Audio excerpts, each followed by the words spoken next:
Hello, today we're going to go over a portfolio risk and return analysis. So we're going to be eventually following the driver framework as we have in other analyses, but we're just want to start by setting the stage, just kind of figuring out the basis of our problem. So today we're going to be thinking about it as if we just started our first job and want to invest our $10,000 signing bonus. So we have a few different options here, a few different people giving us different opinions. So our colleagues suggest going all in on Tesla because it's the future.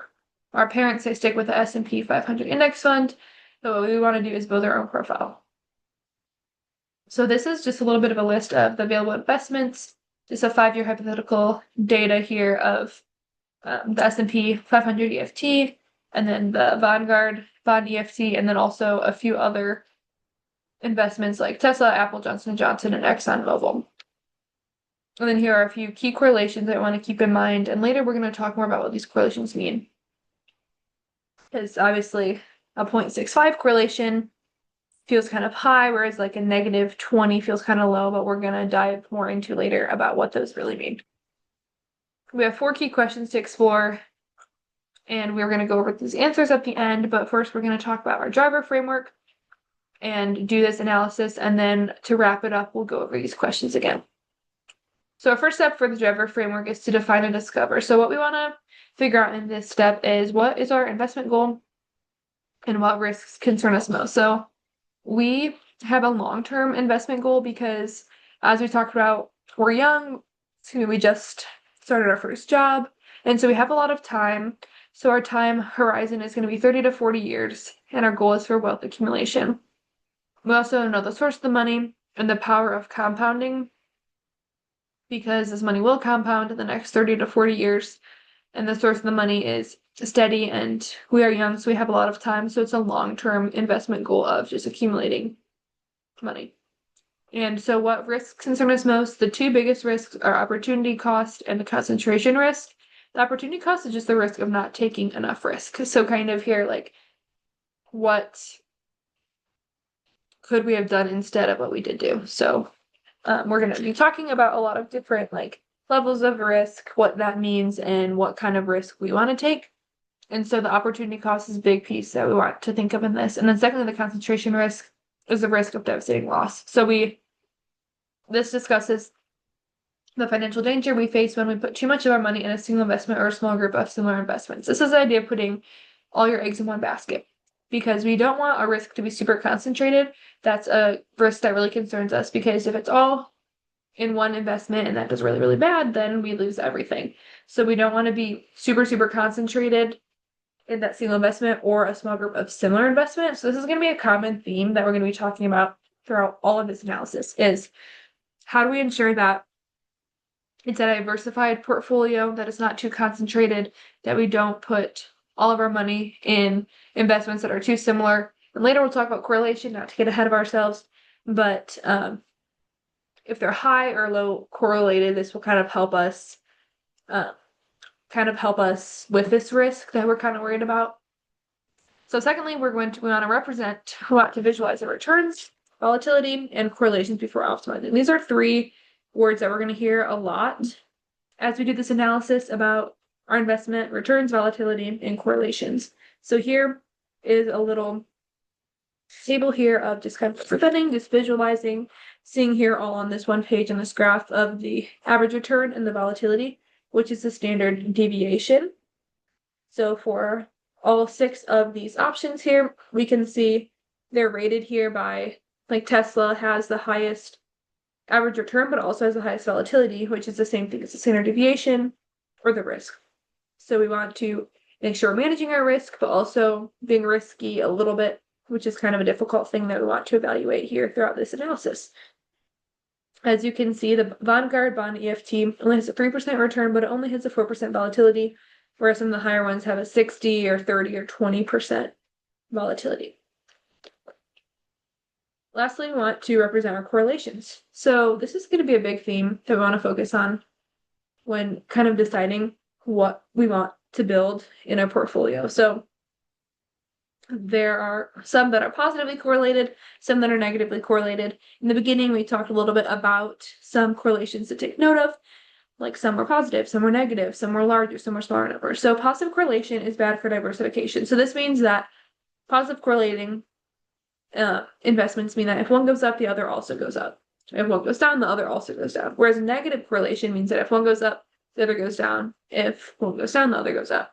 So it may seem that positive correlation like sounds better, but that's actually a lot worse for diversification. For example, assets like Tesla and Apple often move together, so combining them does not reduce much risk. This is because if you only invested in these two things and Tesla does bad, then that would mean that Apple also did bad. Whereas negative correlations are a great sign for diversification. Assets like stocks and bonds or Tesla and Johnson & Johnson move in opposite directions. When one goes down, other can go up, which smooths out our portfolio's performance and slightly lowers our overall risk. So for example, if the stocks are doing really well, that means that the bonds will do really bad. But if the bonds are doing really good, that means the stocks wouldn't do as well. So this is really good for diversification, helps kind of smooth it out and leaves room for less risk because the positively correlated things are going to be kind of a bumpier ride because like they're both going to do well, they're both do bad. And it's just going to be not as smooth and really a lot of risk that we would like to avoid. Our next step here, one of our biggest steps, is the implement step. We want to build our portfolio analysis with real historical data. I'm going to share my screen here to show our code. We're going to implement this. Kind of a long code. We have like setting the stage of the code and then the RAND code at the bottom here as well. So I'm not going to go through it like step by step, but more of block by block. That way we can hopefully understand this a little bit better. We're using this real historical 5-year data that we talked about in the beginning. So here at the top, it's just how to define the parameters, what to import each of these things as. So then step 1 is to define the tickers and time frame. We know what the tickers mean, like TSLA is Tesla, APL, Apple, J&J, Johnson & Johnson, things like this. The start date and the end date there. So it is 5 years of the historical data, assuming that it was 5 years ago until today. Step 2, download the data ticker by ticker. We want to create an empty data frame and hold those prices for each stock. And then we want to loop through each ticker, download the data, add only that column to our data frame. So this is just kind of setting the stage here. And then the code tells us that we now have the clean data frame with the data, with only the data we need. We want to calculate the daily returns from our clean data. Now the data is clean. We want the daily returns to be clean. Step 4, calculate the annualized returns and volatility, which is also a risk. We know that 252 is the standard number of trading days in a year. And then that, there we know that the volatility is the daily returns, the standard deviation for them, whereas the annual returns is the mean, times 252, the annual volatility, daily returns, standard deviation times the NP squared of 252. So then we're going to create a summary data frame, which we will figure out what that looks like after we run the code. And then step 6, visualize the risk versus reward trade-off. So there's red and there's green. We're going to talk more about what those mean later. And we're going to write the scatter plot, add labels for each stock ticker on the plot, set those axes, and then finally we would like to calculate and visualize the correlation matrix.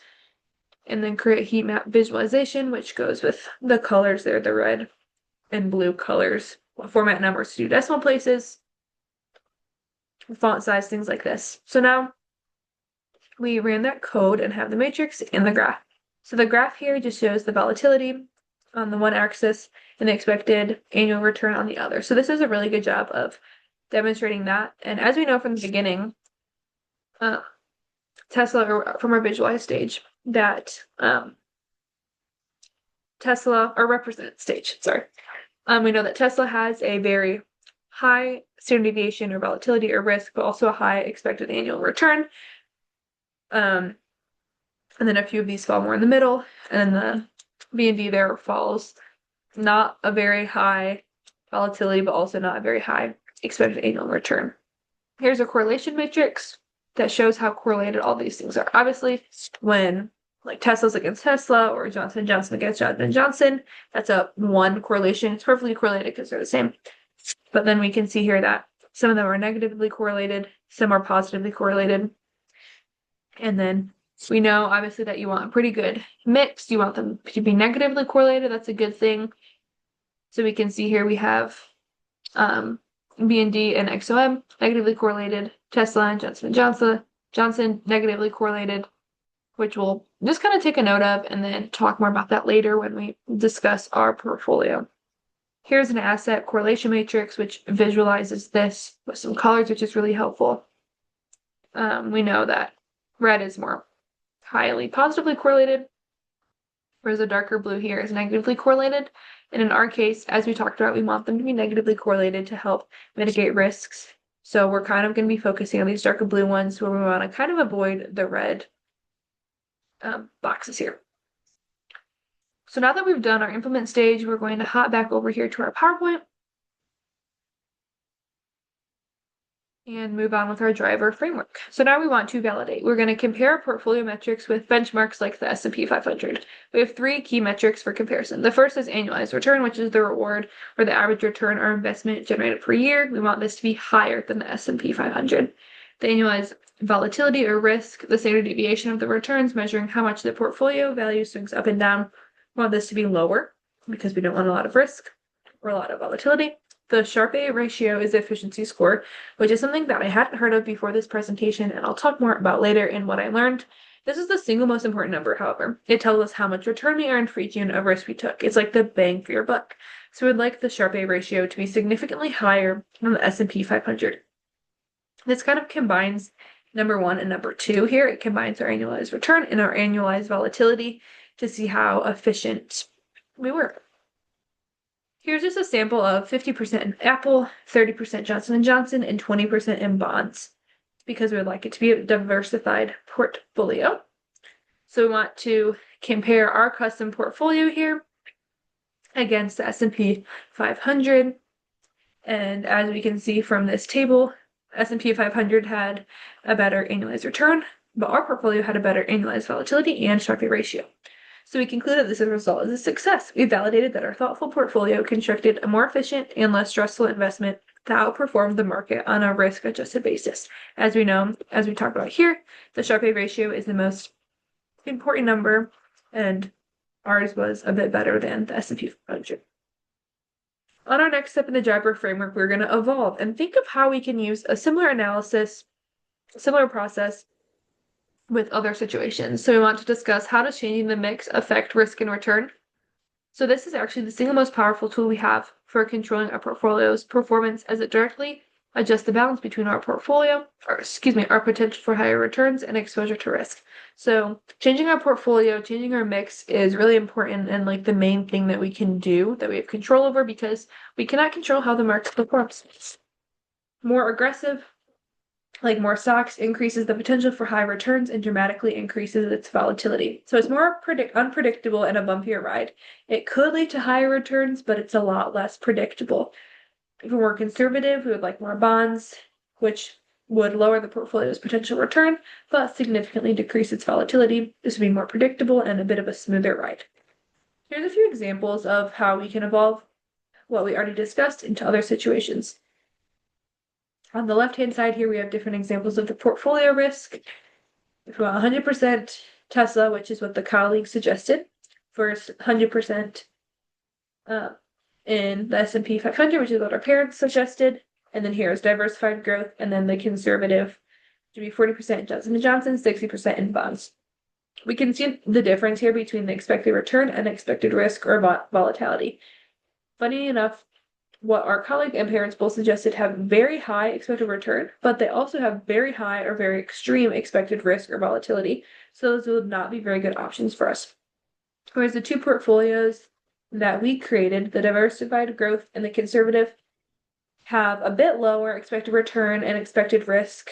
The conservative option here for the portfolio obviously was a lower expected return and lower volatility, whereas the diversified growth portfolio was a little bit more moderate. Finally, our final step of our driver framework, which is very important, is to reflect and kind of just consider with this analysis what surprised us about diversification benefits, and can the historical returns and correlations predict the future. a few things surprised me. I didn't really know a lot about investing or portfolio mixes before this project. It's actually funny, on our way back from fall break, my friends and I started talking about a topic like this because one of them is starting a full-time job and he is wanting to invest and trying to figure out what to invest. And we were talking about the S&P 500 index, which I had heard of before but didn't know a lot about. So it was really interesting to hear their insight on it and then do this more like a real world example and see how that might not actually be the best option, how it is a good option, but by following like a similar process as we did using the driver framework and looking at the correlations, you can actually build your own portfolio that, even though it might have a little lower of an expected return, it has a lower volatility and can be more consistent based on those things. So the overall, the correlation matrices between assets was interesting and something I didn't know about before. It was cool to see how the positive versus negative correlation changed things. I also didn't know you could measure risk by standard deviation or the Sharpe ratio.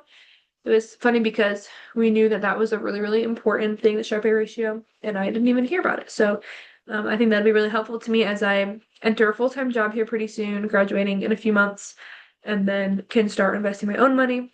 I can think about all of these things. The volatility was also interesting to me. I had heard about that concept before, but didn't study it in depth like I did for this project before. It was interesting to analyze the differences about how dramatically an investment's price swings up and down over a period of time, how there's a really big difference in that, and it's really important to study that. So now we want to just wrap it up by asking, can the historical returns and correlations predict the future? All in all, no. We cannot predict the future with certainty. No one knows that except for God, obviously. And so those things cannot predict the future fully, but we did see that they were essential tools for making informed strategic decisions. They helped establish a baseline, effective risk management tool, and informed strategic allocation. So although we cannot predict the future at all, we can use these tools, the historical returns and correlations, to help predict the future. Kind of like we did here, we saw that they were essential. We were able to kind of have a baseline here and be able to learn how to manage risk and strategically allocate our portfolio. So just to kind of wrap up here, we have these 4 questions that we addressed in the beginning. What happens to risk when you combine Tesla with bonds? The portfolio's overall risk is reduced. Tesla is highly volatile, bonds are stable and have a low volatility. The negative correlation is the key here. We saw here on the bottom here the conservative. That's similar. It's with bonds and Johnson & Johnson. But if we wanted to do bonds and Tesla, it would be even greater of a difference because Tesla is highly volatile and have a high return. So this would be a good portfolio to build. Can you build a portfolio that beats the S&P 500 return with less risk? Yes, it's the primary goal of asset allocation is to do this to beat the S&P 500. Our goal is, again, going back to the Sharpe ratio, by combining assets that aren't perfectly correlated with the broader market, which creates a more efficient portfolio. The optimal mix for someone our age, we have a long time horizon, high capacity of risk, more aggressive and focus on long-term growth. So we would like a high allocation in stocks, about 80-90%, and then 10 to 20 in fixed income or bonds. The correlation creates the free lunch of diversification. This free lunch of diversification, this idea is the ability to lower our portfolio's risk without sacrificing an equivalent amount of potential return. And correlation here is what makes this possible. The ups of one asset can cancel out the downs of another. The combined journey of the portfolio is much smoother and less volatile than the journey of any single asset within it. So this reduction in risk that you get without a proportional drop in the expected return is the free lunch idea. You're essentially getting risk reduction for free just by mixing your assets wisely. So it's really interesting to me, this presentation. As I talked about, I have not done a lot with portfolio risk or return analysis or just looking at like investing in portfolios. So it's really cool to see, and I'm excited to see how this can help me in my future. Thank you.